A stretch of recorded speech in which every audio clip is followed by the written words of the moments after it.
Voice of Parliament, from TBC. Honorable Sambandhan.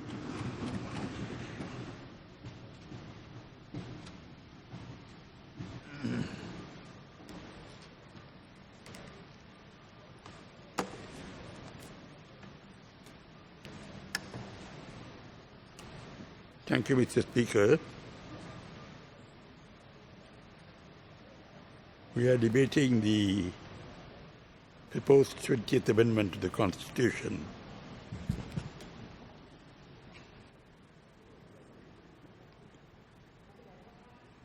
Substantial sections of society in Sri Lanka have expressed their views on the 20th Amendment. They're all well known. The Ilangai Tamil Katchi and the Tamil National Alliance strongly oppose the proposed 20th Amendment. We state that sovereignty is vested in the people, it's inalienable, and that sovereignty can be exercised only by the people.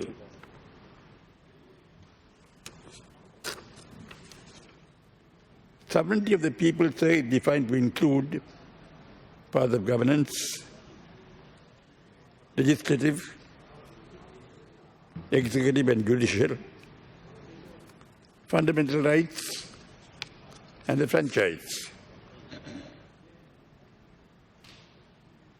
The 20th Amendment as formulated violates all these three components of sovereignty exclusively vested in the people.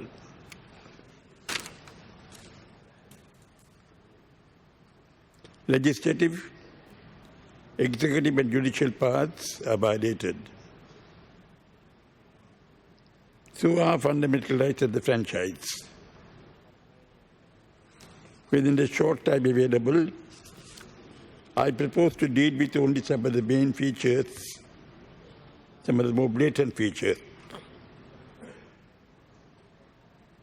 The legislature, which exercises legislative sovereignty and power on behalf of the people, is elected from throughout the country, comprising of 225 members, for a period of 5 years.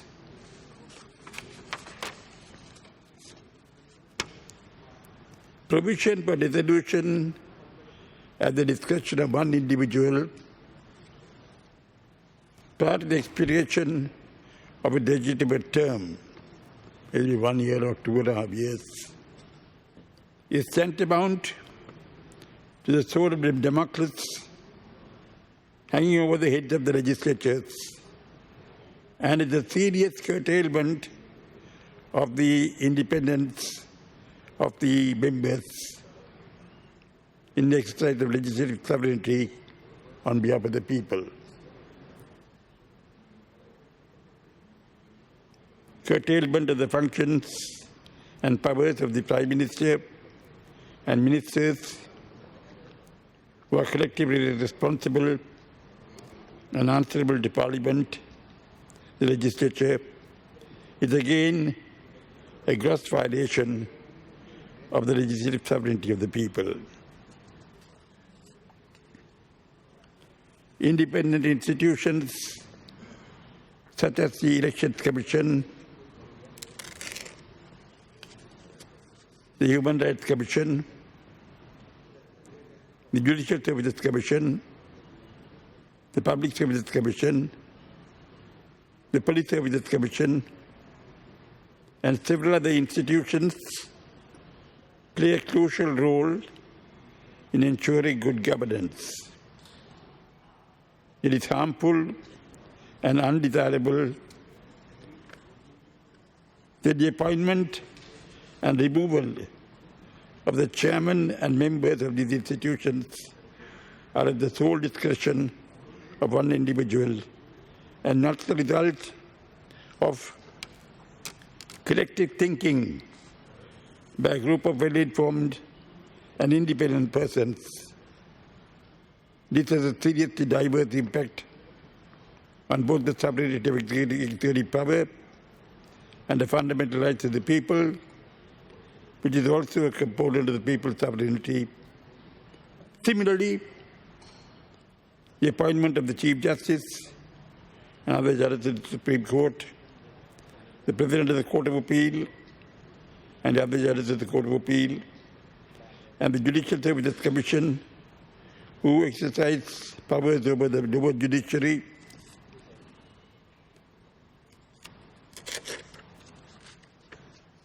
at the sole discretion of one individual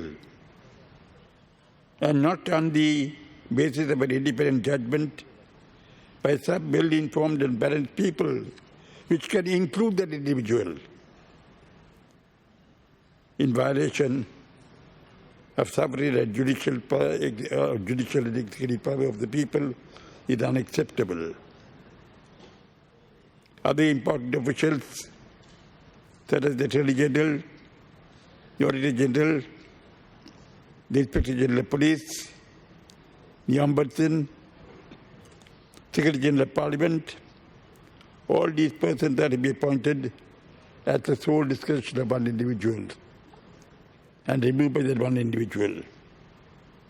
That is totally unacceptable. Judicial power is crucial.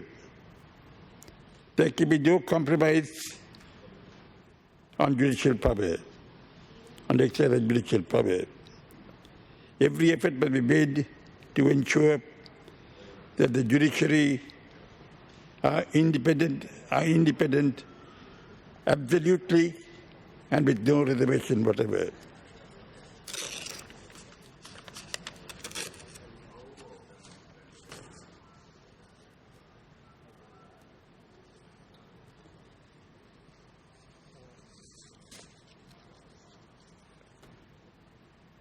The above facts clearly indicate that the inalienable sovereignty of the people to be exercised by various institutions constitutionally established is to be controlled by one individual who directly or indirectly arrogates to himself all powers in such a way as to put an end to democracy and the will of the people.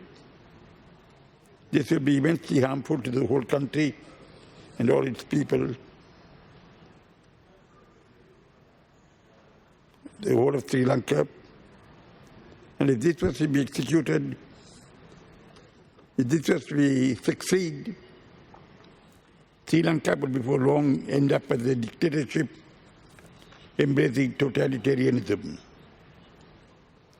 I want to very clearly state that no one has received any mandate from the people of this country to do any such thing,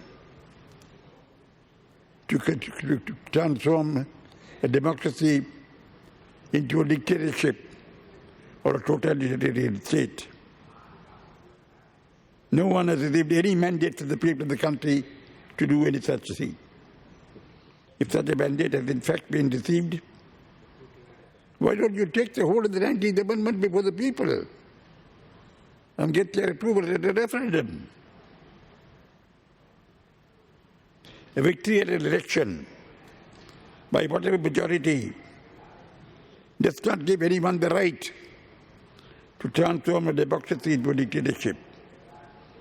It is for these reasons that we of the ITAK and the Tamil National Alliance have decided to oppose this bill. We've always endeavored to make our decisions based on principles. I heard Mr. Dinesh Gunawardene speaking about Mrs. Bandaranaike's civic rights being removed, or Mrs. Bandaranaike being deprived of civic rights. I have many things to say about how the ITAK and the TNA have conducted themselves on various issues in the country on a matter of principle. I'll reserve that for another day for lack of time, sir. When Mrs. Bandaranaike's civic rights motion was brought to Parliament, we of the Tamil United Liberation Front, comprising of 16 members, fiercely opposed it. We were the ones who stood up for her and didn't want that to happen.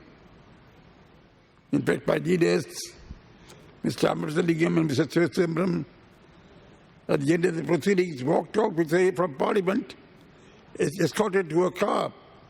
I walked behind them because she was in danger of being physically assaulted.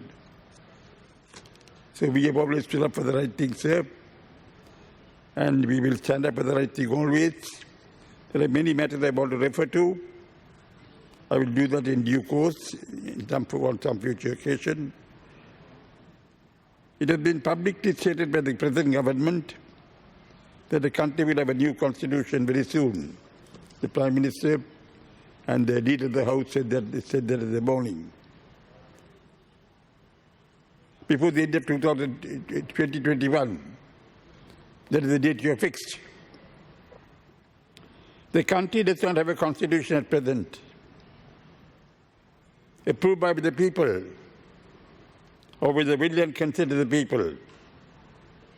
The Constitution of 1978 has been rejected by the people at every national election since 1994, which means that for over a quarter century, this country is being governed without a valid constitution.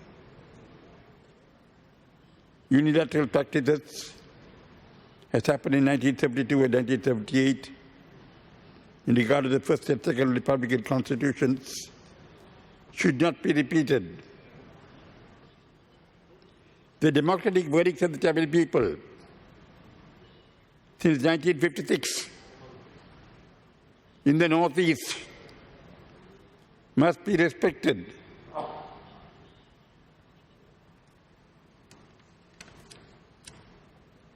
That is the mandate given by the Tamil people in the North and East, consistently and steadily from 1956.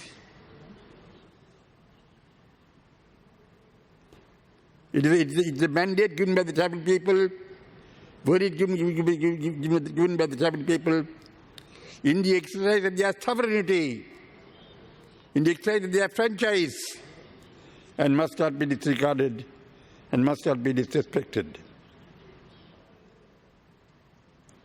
Since 1988-89, for the past 32 years, there have been various processes, various arrangements have been arrived at, various agreements have been arrived at during President Premadasa's time, during President Chandika's time, during President Mahinda Rajapaksa's time, during President Sirisena and Ranil Wickremesinghe's time. All these must be studied. They must all be looked at. The country has been informed that a committee of experts has been appointed to initially handle this matter, and they are looking into the question. If the new constitution is to be a sacred and sacrosanct document, it must have the substantial consensus of all the peoples in this country, and not merely the majority people. We will reject any constitution that does not have a substantial consensus from amongst the Tamil people, the Tamil-speaking people. All the material should be made available to everyone. We should discuss this matter in earnest and come to a good decision. Thank you, sir. Thank you very much. Honorable Vasudeva Nanak. Karu Order, please. Katanayak Deputy Speaker will take the chair now.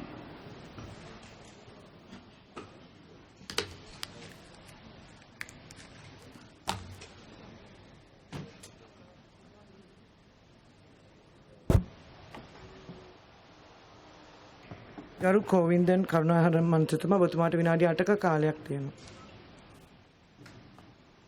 கௌரவ சபைக்கு தலைமை தாங்கும் தலைவர் அவர்களே, மாற்றம் ஒன்றே மாறாதது. அதுபோல ஒரு நாட்டின் அரசியலமைப்பு என்பது மாற்றத்திற்குட்படுத்த முடியாத மன்னர் கால கல்வெட்டு அல்ல. நாட்டின் நலன், மக்கள் நலன் சார்ந்த விடயங்கள் தொடர்பாக அம்மாற்றம் நிகழின் அது ஏற்கப்பட வேண்டியது. எமது அண்டை நாடான இந்திய நாட்டின் அரசியலமைப்பு தனது 74 வருட காலத்தில் 2019ஆம் ஆண்டு 104வது திருத்தத்தை மேற்கொண்டது இங்கு நோக்கத்தக்கது. எமது இறுதி அரசியலமைப்பு கூட தனது 42 வருட காலத்தில் 20வது திருத்தத்தை இன்று நாடி நிற்கின்றது. இரு நாட்டின் திருத்தங்கள், அதற்கான காலங்கள் தொடர்பாக ஒப்பீடு செய்வது எனது நோக்கமல்ல. இந்திய அரசியலமைப்பு திருத்தங்களின் நோக்கம் பன்மைத்துவ இந்தியாவின், பல்லின இந்தியாவின், பல்மத இந்தியாவின், பல்மொழி பேசும் இந்தியாவின் மக்களதும் நாட்டினதும் ஒருமைப்பாட்டையும் இன மத மொழி குழுக்களுக்கிடையே ஏற்றத்தாழ்வினை அகற்றவும், பிரிவினைவாதம் தோற்றுவிப்பதனை தடுப்பதும், இந்திய ஒருமைப்பாட்டை பேணுவதுமாகவே இருந்தது. இதனால் தான் இன்றும் ஒருமித்த இந்தியாவாக உலக வரைபடத்தில் நிலைத்து நிற்கின்றது. ஆனால் எமது நாட்டில் இதுவரை மேற்கொள்ளப்பட்ட 19 திருத்தங்கள் உட்பட இன்றைய 20வது திருத்தம் வரை எந்த நோக்கங்களுக்காக நிறைவேற்றப்பட்டது? நாட்டு நலன் கருதியா, மக்கள் நலன் கருதியா, இன மத மொழி சமத்துவம் கருதியா ஏற்படுத்தப்பட்டது? இதுவே இந்திய அரசியலமைப்பு திருத்தங்களுக்கும் எமது நாட்டு அரசியல் திருத்தங்களுக்கும் இடையிலான வேறுபாடு. 20 திருத்தங்களில் இருந்து ஒரு பானை சோற்றுக்கு ஒரு சோறு பதம் போல் சில திருத்தங்களையும் அதற்கான காரணங்களையும் சுருக்கமாக ஒரு வரியில் தருகின்றேன். எமது அரசியலமைப்பின் 2வது திருத்தம் தமிழர் விடுதலை கூட்டணியின் மட்டக்களப்பு மாவட்ட பாராளுமன்ற உறுப்பினர் செல்லையா ராசுதுரை என்ற தனி மனிதர் அரசாங்க கட்சிக்கு மாறிய வேளை அவரது பாராளுமன்ற உறுப்புரிமையை காப்பாற்றுவதற்காக கொண்டு வரப்பட்டது. 4வது திருத்தம் முற்று முழுதான ஜனநாயக விரோதமாக பொது தேர்தல் நடத்தாது பாராளுமன்ற ஆயுட்காலத்தை நீடிக்க கொண்டு வரப்பட்டது. 6வது திருத்தம் நாட்டின் ஒருமைப்பாட்டினை காப்பாற்றுவது என்னும் பெயரில் தமிழர் விடுதலை கூட்டணி பாராளுமன்ற உறுப்பினர்கள் பாராளுமன்றத்திலிருந்து அகற்றுவதற்காக கொண்டு வரப்பட்டது. 13வது திருத்தம் நாட்டின் ஒரு இனக்குழுவான தமிழ் மக்களது உணர்வுகளை புரியாத அரசுகளின் நடத்தை காரணமாக இந்நாட்டின் உள் விவகாரங்களில் இந்திய தலையீட்டுக்கு வழிவகுத்தது. 18வது திருத்தம் யுத்த வெற்றி கதாநாயகன் முன்னாள் ஜனாதிபதி மஹிந்த ராஜபக்ச அவர்களது அதிகாரத்தை அதிகரித்து தொடர்ந்தும் ஜனநாயக வழியில் மன்னராக உருவகிக்க ஏற்படுத்தப்பட்டது. 19வது திருத்தம் முன்னாள் ஜனாதிபதி மைத்திரிபால சிறிசேனவின் அறியாமை, இயலாமை என்பவற்றை பயன்படுத்தி இலங்கை அரசியலில் மாமனை வென்ற கபடத்தனம் கொன்ற ரணிலின் அதிகாரத்தை பலப்படுத்த ஜனநாயக முலாம் பூசி ஏற்படுத்தப்பட்டது. இன்று 20வது திருத்தம். இதன் நோக்கம் என்ன? நாட்டு நலனா, மக்கள் நலனா? அப்படியெனின் ராமானிய அமரபுர நிக்காயக்களின் பீடத் தலைவர்கள் இதை ஏன் எதிர்க்க வேண்டும்? பௌத்த பீடங்களை ஆமோதிக்காத இந்த திருத்தம் இது. அப்படியெனில் 20வது யாருக்காக? சிங்கள மக்களின் நலனுக்காகவா, அல்லது பௌத்த மத நலனுக்காகவா, அல்லது அதிகாரம் மிக்கவரின் அதிகாரத்தை பலப்படுத்தவா, அல்லது அண்ணனை பலவீனப்படுத்தவா? 20வது திருத்தம் நாட்டு மக்கள் அனைத்து தரப்பினரின் விருப்பமின்றி அதிகாரம் மிக்கவர்களின் விருப்பத்திற்கேற்ப தலையாட்ட, கையுயர்த்த தயாராக இச்சபையில் பலர் இருந்தாலும் அவர்களது மனச்சாட்சி அவர்களுக்கு தெரியும். தன் நெஞ்சறிவது பொய்யற்க பொய்த்தபின் தன் நெஞ்சே தன்னை சுடும். இது வான்மறை வள்ளுவன் வாக்கு. இத்திருத்தத்திற்கு ஆதரவு அளிப்பவர்கள் மனச்சாட்சிக்கு இது தெரியும். இந்த பின்னணியில் எமது அரசியல் வரலாற்றை சற்று முன்னோக்கி பார்ப்போம். எமது நாட்டில் பெரும்பான்மை மக்களால் நேசிக்கப்பட்ட, பெரும்பான்மை மக்களை கையாளக்கூடிய தலைவர்கள் என பார்த்தால் 3 ஆர்களே தான், 3 Rs. அந்த 3 Rs தான் JR, MR, GR என்பது வரலாறு அறிந்த உண்மை. மூவரும் 6/5, 3/2 பெரும்பான்மை கொண்டவர்கள். இந்த 3 ஆறுகளில் முதலிரு ஆறுகளும் நாட்டின் ஒருமைப்பாட்டை, நாட்டின் பன்மைத்துவத்தை, நாட்டின் இன மத மொழி சமத்துவத்தை மட்டும் உணர்ந்து தமது அரசியல் சதுரங்கத்தில் தமது காய்களை நகர்த்தியிருந்தால் இந்த 3வது GRக்கு இந்த 20வது திருத்தம் தேவைப்பட்டிருக்காது. 6-5 பெரும்பான்மை கண்ட ஜேஆர் தன்னாட்டு மக்களின் ஒரு பிரிவினர் மீது யுத்தம் என்றால் யுத்தம், சமாதானம் என்றால் சமாதானம் என்று தன்னாட்டு மக்களின் ஒரு பிரிவினர் மீது யுத்த பிரகடனம் செய்து எமது நாட்டிற்கு இந்திய தலையீட்டை உள்வாங்க காரணமானவர். தயவு செய்து எனது உரை உண்மைத்தன்மையை உணருங்கள். அடுத்த செல்வாக்கு மிக்கவர் எம்மார் என்னும் மஹிந்த ராஜபக்ச அவரும் 3/2 பெரும்பான்மையை சாம பேத தானம் மூலம் பெற்றவர். யுத்தத்தை வென்ற தலைவர் என்பதால் மன்னர் அளவுக்கு மக்களால் புகழ் பெற்றவர். எம்ஆர் பற்றி நன்கு அறிந்தவன் நான். அடிப்படையில் அவர் இனவாதியோ மதவாதியோ அல்ல. ஆரம்பத்தில் அவர் ஒரு மனித உரிமை போராளியாக முடிந்தவர். எனது பாராளுமன்ற முதல் பிரவேசத்தில் அவரது மனித உரிமை ஆர்வத்தை ஆக்ரோஷத்தை அவர் அருகில் பாராளுமன்றத்தில் இருந்து பார்த்தவன். மனித உரிமை தொடர்பாக ஜெனிவா பயணத்தின் பிதாமகன் என்று கூட அவரை அழைக்கலாம். ஆனால் அதிகார வரி அவரை அடியோடு மாற்றிவிட்டது. யுத்தத்தை வென்றார், பெரும்பான்மை மக்களின் மனம் கவர்ந்தார். சர்வதேசத்தின் முன் தன் பெரும்பான்மைகம் காட்டவில்லை. சர்வதேசத்துக்கு எம் நாட்டின் இனப்பிரச்சனைக்கு 13+ என்னும் கருதுகோளை ஏற்படுத்தி சர்வதேசத்தை இணங்கச் செய்த வருவர். ஆனால் 13+ என கூறிய 13ஐ மைனஸ் ஆக்கிய பெருமைக்குரியவர். இன்று 20வது திருத்தத்துடன் எம்முன் ஜிஆர் வருகின்றார். ஜிஆருக்கு முன்பிருந்த ஜேஆர் எம்ஆரை விட வித்தியாசம். இவர் பரம்பரை டிஆர் ராஜபக்ச பரம்பரை. டிஆர் ராஜபக்ச ஒன்றும் இனவாதி அல்ல. ஆனால் ஜிஆர் இன்று இனவாத முகமூடியுடன் உள்ளார். நாம் நமது நாட்டின் அரசியலமைப்பு சீர்திருத்தம் ஊடாக இறுதி அத்தியாயத்தில் உள்ளோம். இந்த 20வது அரசியலமைப்பு திருத்தம் இந்த குடிநிலை விவாதத்தில் ஏற்படும் மாற்றங்கள் என்ன? ஜிஆரை ஜனநாயக பெயரில் மாமன்னராக்குவதா அல்லது நாட்டின் புரியோடி போயுள்ள இனப்பிரச்சனையை தீர்த்து வைத்து இனபேதமற்ற எமது சுந்தர துவி வித்தை மலரச் செய்வதா? இந்த 20வது திருத்தத்தில் அதிகார குவிப்பை தவிர்த்து அர்த்தமுடன் கூடிய அதிகார பரவலாக்கல் சரத்துக்களை இணைத்து நாட்டின் பல்லின பல்மத இருமொழி சமத்துவத்தை ஏற்படுத்தக்கூடிய திருத்தங்களை ஏற்படுத்த ஜிஆர் முன்வர வேண்டும். அதனூடாக ஜிஆர் இந்த நாட்டின் வரலாற்றில் முன்னுதாரண புருஷராக பதியப்பட வேண்டும். அதற்கு அவர் முயல்வாராக. அப்படி அவர் செய்தால் இந்நாட்டின் அரசியல் தலைவர்களில் புதியொரு தேசபிதாவாக அவர் முயல்வார். இல்லையெனில் அவரது வரலாறு நடுநிலை வரலாற்றாசிரியர்களால் வேறு விதமாக பதிவு செய்யப்படும். வரலாறு எவ்வாறு பதிவு செய்யப்பட வேண்டும் என்பதை 20வது திருத்த குடிநிலை விவாதம் என்ன திருத்தங்களை செய்கின்றது என்பதில் 30 செகண்ட் ப்ளீஸ் திருத்தங்களை செய்கின்றது என்பதிலே தங்கியுள்ளது. ஜிஆர் அவர்களை போரை வென்றவர் என்ற ரீதியிலே சிங்கள பெரும்பான்மை மக்கள் தலையிலே தூக்கி வைத்திருக்கின்றார்கள் ஒரு இராசாவாக. அதேபோல் இந்த புரையோடி போயுள்ள இனப்பிரச்சனைக்கு ஒரு தீர்வை கொண்டு வருவதற்கு புதிய அரசியலமைப்பின் ஊடாக ஜிஆர் முயல்வாராக இருந்தால் ஒட்டுமொத்த இலங்கை நாடுமே அவரை தலையில் தூக்கி வைத்துக் கொள்ளும் என்பதை அவருக்கு உணர்ந்து எமது உள்ளக்கருத்து இது. அரசியல் அபிலாச இது. இனி நாட்டின் சுபிட்சம் உங்கள் கையில். நான் சார்ந்த தமிழீழ விடுதலை இயக்கம் தமிழ் தேசிய கூட்டமைப்பு இந்த 20வது திருத்தச் சட்டத்தை முற்றுமுழுதாக எதிர்க்கின்றது என கூறி இருக்கின்றேன். நன்றி, வணக்கம். ඊළඟට ගරු සීවී විග්නේශ්වර මැතිතුමා විනාඩි 18ක් කාලයක් ඔබතුමාට ලැබෙනවා.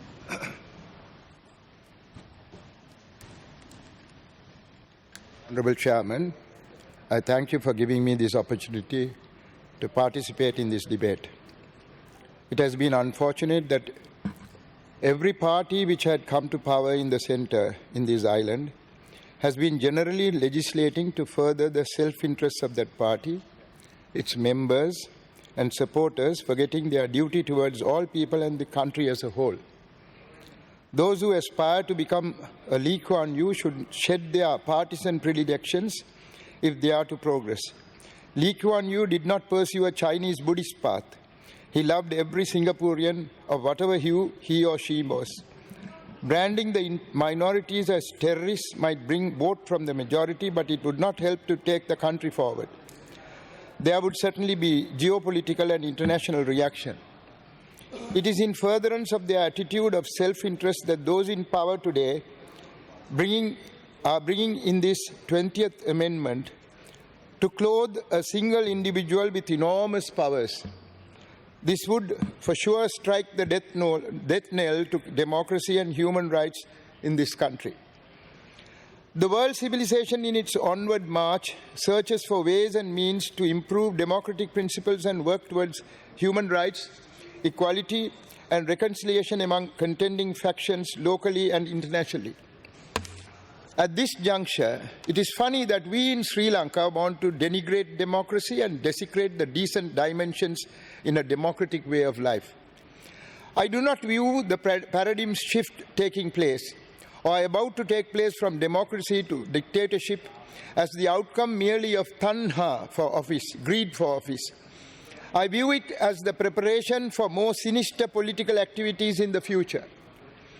For example, I see the hurry with which the 20th Amendment is sought to be passed in Parliament as an attempt to clothe the powers that be with authority to barricade, block and bar with an iron fist the democratic corridor still available to the minorities, especially the Tamil-speaking, to demonstrate against the discouraging anti-minority activities now taking place in the north and east and elsewhere, silence them and stultify their attempts to bring the truth of what is taking place in the north and east to the world outside, especially before March next year. Under the pretext of presidential task forces, lands of the minorities are plundered by departments. Under the pretext of security, over a lakh of members of the military have been asked to keep the Tamil-speaking under control, not allowing them to articulate their legitimate feelings and aspirations. People's lands are forfeited by departments such as the Forest Department. Resources from the north and east are expropriated by illegal adventurers with surreptitious official sanctions. Colonization under the Mahabali scheme brings lots of denizens from other provinces into our provinces, while our northern province is not provided with a drop of Mahabali water. Indeed, our engineers say no water from Mahabali will ever come to the north. This has been a sham to bring outsiders and colonize in the traditional Tamil-speaking areas. This is the present state in the north and east. For over 20 years, we have been talking of bringing in a constitution which would reconcile the ethnic differences among communities and lead the country forward. For over a quarter of a century, we have been promising to abolish the executive presidency. Nothing has been done so far in those regards. But this government is making the April 21st Easter bombings as a convenient excuse for them to bring this 20th Amendment. They are trying to make out it was the lowering of presidential powers by the 19th Amendment which gave rise to the April 21st tragedy.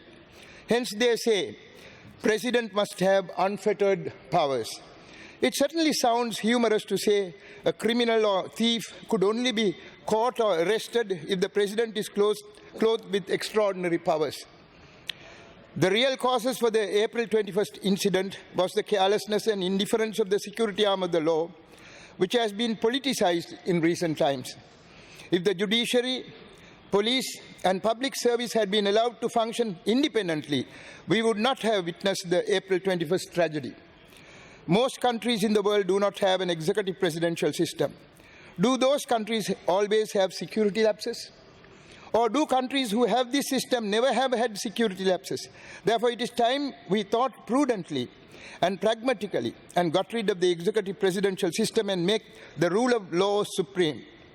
It is the duty of those in the government and the opposition who love this country to strengthen the police and the judiciary and the public service to make them act independently and fearlessly, allowing both to come under the overlordship of the single executive presidentship would affect the Sri Lankan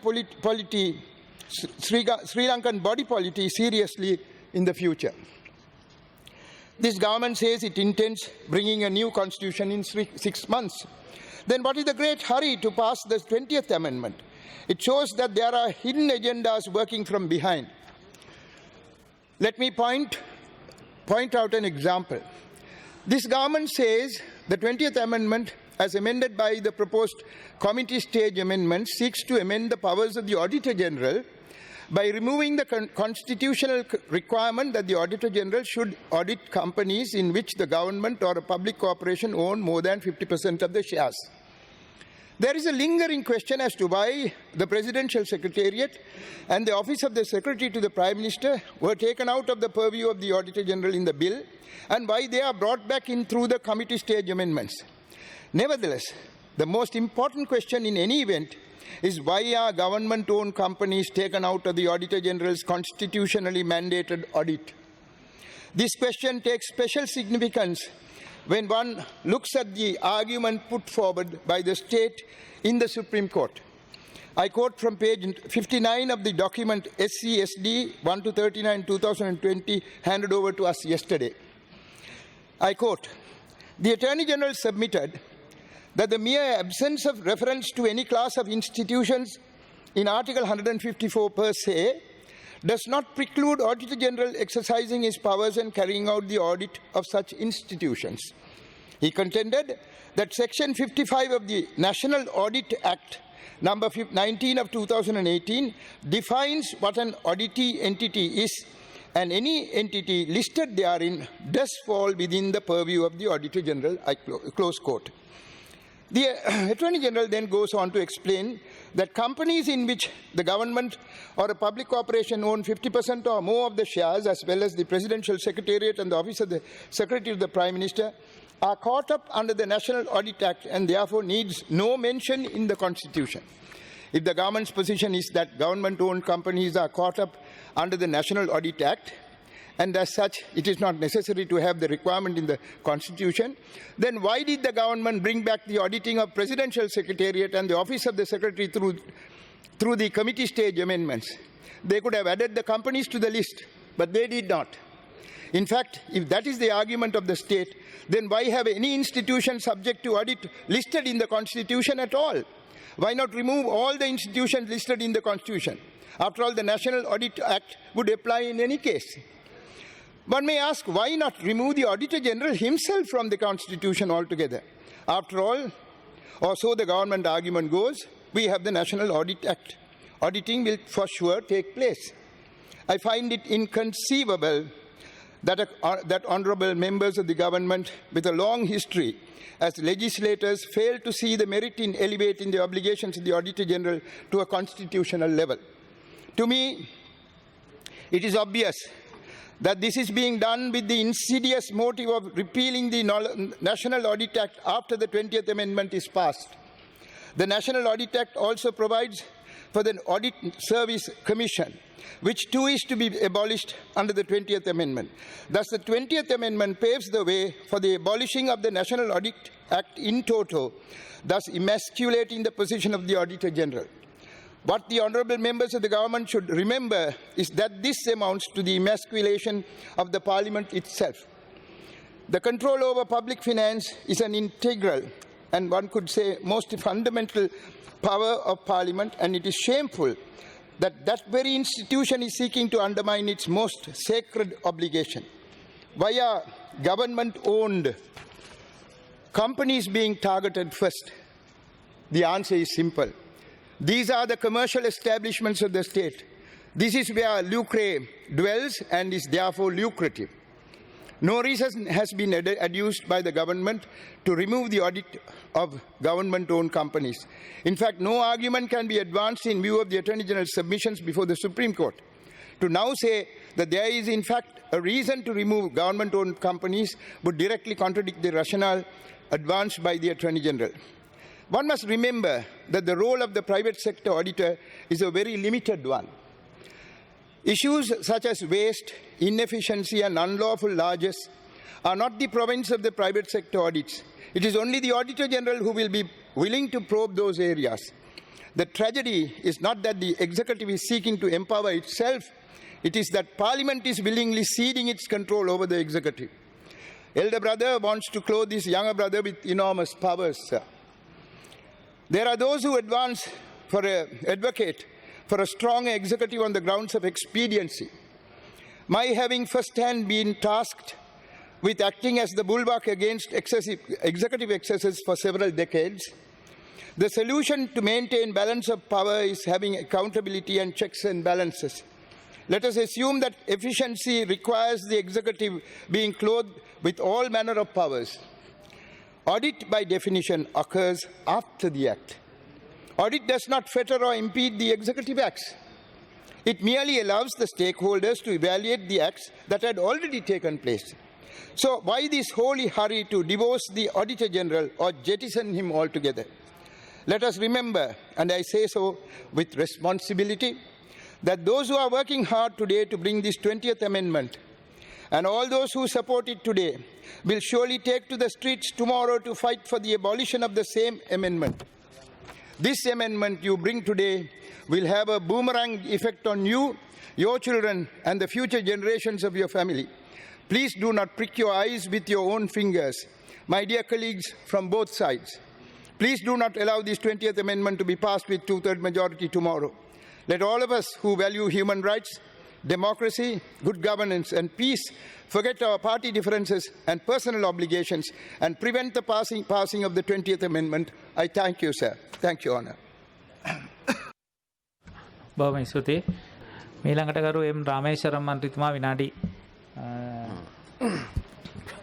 8ක කාලයක් ඔබතුමාට ලැබෙනවා. Thank you. சபைக்கு தலைமை தாங்குகின்ற கௌரவ சபை உறுப்பினர் அவர்களே, 20வது அரசியலமைப்பிலே கலந்து கொண்டு பேசுவதற்கு சந்தர்ப்பம் அளித்த முதலில் உங்களுக்கு நன்றி கூறுவதோடு, இன்று காலை முதல் ஆளும் கட்சி எதிர்க்கட்சியும் கௌரவ உறுப்பினர்கள் அமைச்சர்கள் பேசுகின்ற பொழுது எதிர்க்கட்சியிலே பிரதமர் அவர்களுக்கு அதிகாரம் குறைக்கப்பட்டிருப்பதாக மிகவும் கவலைப்பட்டார்கள். 19வது அரசியல் சட்டத்தை கொண்டு வந்ததே கௌரவ மஹிந்த ராஜபக்ஷ அவர்கள் 3வது முறையாக ஜனாதிபதி தேர்தலில் போட்டி போடக்கூடாது. ගෞරව ජනාධිපති ගෝඨාභය රාජපක්ෂ ඕඩර් ප්ලීස් ඊළඟට රෝහිණී කවිරත්න මැතිණිය මූලාසනයට එනවා.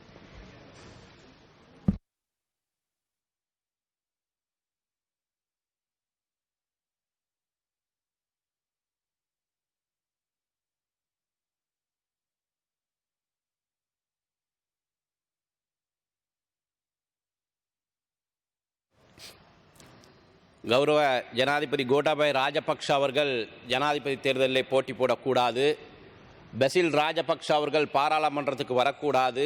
நாமல் ராஜபக்ஷ அவர்கள் தேர்தலிலே போட்டியிடக்கூடாது என்பதற்காக தான் நல்லாட்சி அரசாங்கம் 2019வது அரசியல் சட்டத்தை பாராளுமன்றத்துக்கு கொண்டு வந்தார்கள். இன்று அவர்களே மிகவும் வேதனை அடைகின்றார்கள். பிரதமர் அவர்களுக்கு அதிகாரத்தை குறைப்பதாக இந்த 20வது அரசியல் சட்டம். எங்களை பொறுத்தவரையிலே நாங்கள் சிறுபான்மையின மக்கள், எங்களுக்கு இந்த நாட்டிலே பிரச்சனைகள் ஏற்படுகின்ற பொழுது பாராளுமன்றத்திலும் குறைகளை கூறலாம். அதிகாரம் கொண்ட ஜனாதிபதி இருக்கின்ற பொழுதுதான் எங்களது சிறுபான்மையின மக்களுடைய பிரச்சனையை பேசி தீர்ப்பதற்கு எங்களுக்கு ஒரு சந்தர்ப்பம் இருக்கின்றது. அதனால்தான் நாங்கள் ஒவ்வொரு ஜனாதிபதி தேர்தலிலும் நாங்கள் ஆதரிக்கின்ற கட்சியினுடைய ஜனாதிபதி வேட்பாளர்களுக்கு நாங்கள் மக்களிடம் சென்று வாக்கு கேட்பது எங்கள் சிறுபான்மையின மக்களுடைய பிரச்சனையை தீர்த்து கொள்வதற்காக. அதற்கு ஒரு உதாரணம், முன்னாள் ஜனாதிபதி மஹிந்த ராஜபக்ஷ அவர்கள் ஜனாதிபதியாக இருக்கின்ற நிறைவேற்று அதிகாரம் கொண்ட ஜனாதிபதியாக இருக்கின்ற பொழுது நாட்டில் யுத்தம் ஏற்பட்டது. அப்போது மலையக இளைஞர்கள் யுவதிகள் கொழும்பிலே தொழில் வாய்ப்பு ஏற்படுகின்ற பொழுது சந்தேகத்தின் பேரிலே நூற்றுக்கணக்கான இளைஞர்களை கைது செய்கின்ற பொழுது எங்களது மறைந்த தலைவர் ஆறுமுகம் தொண்டமானையா அவர்கள் அன்றைய ஜனாதிபதி கௌரவ மஹிந்த ராஜபக்ஷ அவர்களை சந்தித்து இரவு நேரத்துக்கு நீதிமன்றத்துக்கு சென்று அந்த மலையக இளைஞர்களை விடுவிப்பதற்கான ஒரு சூழ்நிலையை உருவாக்கக்கூடிய சந்தர்ப்பம் கிடைத்தது எங்களுக்கு. அப்போது நிறைவேற்று அதிகாரம் கொண்ட ஜனாதிபதி ஒருவர் இருந்ததினால் இதையெல்லாம் மறந்துவிட்டுதான் இன்று எதிர்க்கட்சியினுடைய உறுப்பினர்கள் இன்று 20வது அரசியலமைப்பு சட்டத்துக்கு அவர்களுக்கு 19வது கொண்டு வரும் ஒரு குடும்பத்தை அரசியல் ரீதியாக பழிவாங்குவதற்கு கொண்டு வந்ததை அன்று ஆதரித்தவர்கள் இன்று நல்ல ஒரு திட்டம், நாட்டினுடைய ஜனாதிபதி கோட்டாபய ராஜபக்ஷ அவர்கள் ஜனாதிபதி தேர்தலிலே மக்களிடம் சென்று ஆணை கேட்கின்ற பொழுது 69 லட்சம் மக்கள் அவருக்கு ஆணையை வழங்கினார்கள். 19வது அரசியல் சட்டத்தை மாற்றிவிட்டு 20வது புதிய அரசியல் சட்டத்தை உருவாக்க வேண்டும், அதனூடாக நாடு ஒரு செழிப்பமான ஒரு நாடாக உருவாக்க வேண்டும் என்பதற்காக தான் ஜனாதிபதி அவர்களுக்கு 69 லட்சம் வாக்குகளை அளித்து அவரை ஜனாதிபதி ஆக்கினார்கள். அதன் பிறகு சபைக்கு தலைமை தாங்கின்ற கௌரவ உறுப்பினர் அவர்களே, பாராளுமன்ற தேர்தல் நடைபெறுகின்ற பொழுது ஜனாதிபதி அவர்களும் பிரதமர் அவர்களும் மக்களிடம் ஆணை கேட்கின்ற பொழுது 19வது அரசியல் சட்டத்தை நீக்கிவிட்டு 20வது அரசியல் சட்டத்தை உருவாக்க வேண்டும் என்பதற்காக தான் 3/2 பெரும்பான்மை மக்கள் எங்களது அரசாங்கத்துக்கு வாக்களித்து இந்த பாராளுமன்றத்திலே 20வது அரசியல் சட்டத்தை கொண்டுட்டு வந்து நாட்டிற்கு நிறைவேற்று அதிகாரம் கொண்ட ஜனாதிபதி நாங்கள் 18வது அரசியல் சட்டம் கொண்டு வரப்போகின்ற பொழுது எதிர்ப்புகள் இருந்தது. 3 முறை ஜனாதிபதி அவர்கள் கேட்பதற்காக எங்களுக்கு ஒரு எதிர்ப்பு இருந்தது. ஆனால் இம்முறை கொண்டு வருவது 2 முறை தான் ஜனாதிபதி அவர்கள் ஜனாதிபதி தேர்தலில் போட்டி போடுகின்ற ஒரு சந்தர்ப்பம் இருக்கின்றது. அதனால்தான் மக்கள் எங்களுக்கு அந்த ஆணையை வழங்கி 20வது அரசியல் சட்டத்தை உருவாக்கி அதனூடாக நாட்டை ஒரு நல்ல நிலைமைக்கு கொண்டு வர வேண்டும் என்பதற்காக தான் மக்கள் ஆணை வழங்கியிருக்கின்றார்கள். அதை தவிர எதிர்க்கட்சியினருக்கு கூறுகின்றது போன்று 20வது அரசியல் சட்டத்தினூடாக நாடு 19வது அரசியல் சட்டம் வருகின்ற பொழுது நாடு உங்களுக்கு தெரியும் ஏப்ரல் 21 தாக்குதல் ஏற்படுகின்ற பொழுது நாட்டில் அதற்கு பொறுப்பெடுப்பதற்கு பிரதமரும் இருக்கவில்லை, நாட்டுடைய ஜனாதிபதியும் இருக்கவில்லை. அந்த 19வது அரசியல் சட்டத்தினூடாக ஜனாதிபதி ஒரு பக்கம் வேலை செய்தார், நாட்டின் ஜனாதிபதி ஒரு பக்கம் வேலை செய்தார், நாட்டின் பிரதமர் ஒரு பக்கம் வேலை செய்தார். அதனால்தான் கடந்த 5 வருட காலங்கள் நாட்டில் எந்தவித அபிவிருத்தியோ நாட்டின் பாதுகாப்பு அற்று போனதற்கு காரணம் 19வது அரசியல் சட்டம். எனவே சபைக்கு தலைமை தாங்குகின்ற கௌரவ சபை உறுப்பினர் அவர்களே, நாட்டுக்கு ஒரு நல்ல ஜனாதிபதி கோட்டாபாய ராஜபக்ஷ அவர்கள் கிடைத்திருக்கின்றார். அதே போல் ஒரு நல்ல பிரதமர் மஹிந்த ராஜபக்ஷ அவர்களுக்கு கிடைத்திருக்கின்றால் நாட்டு மக்கள் எங்களுக்கு ஆணை வழங்கியிருக்கின்றார்கள். 3/2 பெரும்பான்மையுடன் இந்த 20வது அரசியல் சட்டத்தை உருவாக்கி இந்த நாடை ஒரு நல்ல நாடாக உருவாக்க வேண்டும், நாடு ஒரு வளமான சுபிட்சமான எதிர்காலத்தை உருவாக்க வேண்டும் என்பதற்கு நாட்டு மக்கள் அந்த ஆணையை வழங்கியிருக்கின்றார்கள். நிச்சயமாக நாளை நாங்கள் அந்த ஆணையை பாராளுமன்றத்தில் நிறைவேற்றி கோட்டாபாய ராஜபக்ஷ தலைமையிலே நல்ல ஒரு சுபிட்சமான நாடை நாங்கள் கட்டி எழுப்புவதற்கு ஒரு நல்ல சந்தர்ப்பம் எங்களுக்கு ஏற்படும் என கேட்டு சந்தர்ப்பத்துக்கு நன்றி கூறி விடைபெறுகிறேன். நன்றி. ஸ்துதி.